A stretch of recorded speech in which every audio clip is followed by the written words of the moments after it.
உட்கார்ந்து கிட்டத்தட்ட 1.5 வருடங்கள் அந்த ஆராய்ச்சியில் ஈடுபட்டு ஆராய்ச்சி பண்ணிருக்கிறா. தம்பி, திருக்குறள்ல தலைப்புகள் நீங்களாக மொத்தம் எத்தனை எழுத்துக்கள் பயன்படுத்தப்பட்டிருக்கிறது? 40,900 எழுத்துக்கள். இவற்றில் உயிர் எழுத்துக்கள் எவ்வளவு? 3074. ஆயுத எழுத்துக்கள் எவ்வளவு? 50. மெய் எழுத்துக்கள் எவ்வளவு? 12,729. ஆக மொத்தம் அது எவ்வளவு? 15,628. இவைகள் போக மீதம் உள்ள உயிர்மை எழுத்துக்கள் எவ்வளவு? 25,047. அப்ப மொத்தம் எவ்வளவு வருது? 40,900.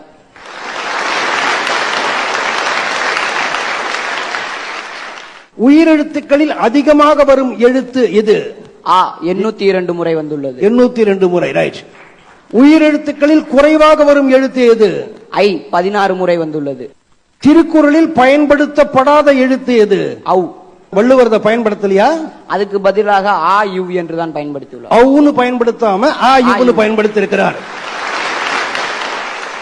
மெய் எழுத்துக்களில் அதிகமாக வரும் எழுத்து எது? 2 சுழியின் 2062 முறை வந்துள்ளது. மெய் எழுத்துக்களில் குறைவாக வரும் எழுத்து எது? யு 37 முறை வந்துள்ளது. குறள்களிலேயே மிகவும் பெரிய குறள் எதில் இருக்கிறது? 957வது குறள் 39 எழுத்துக்கள் கொண்டவை.